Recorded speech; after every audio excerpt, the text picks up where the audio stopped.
नमस्कार सांग मैंने पुसुशिलु ब्लॉग को आपण मानक स्वागत। मु आज बनई आलू परोटा परोटा तो आपण मैंने बहुत प्रकार खाई किंतु मु गोटे नुआ प्रकार आज परोटा बनई। प्रथम अटा नहीं जाइए ता देहरे किसी लुण हलदी कंचा लंका पियाज चुन चुन कर काटी धनिया पत्र आ कि खसा आ तेल आ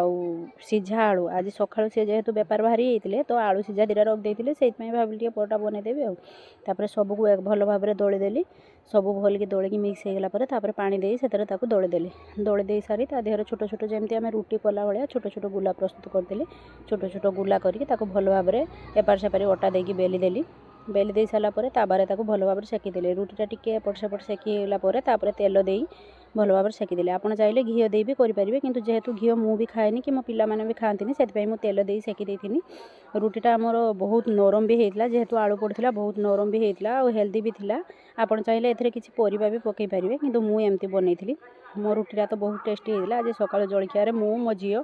दीजन जाक खाई आ बापा जे बेपार जाते बापा मो झील नहीं टिफिन दे आसला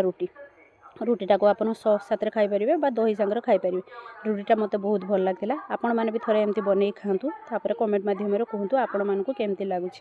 बहुत सॉफ्ट आ बहुत नरम थिला रुटीटा रही जय जगन्नाथ आज एतिकी।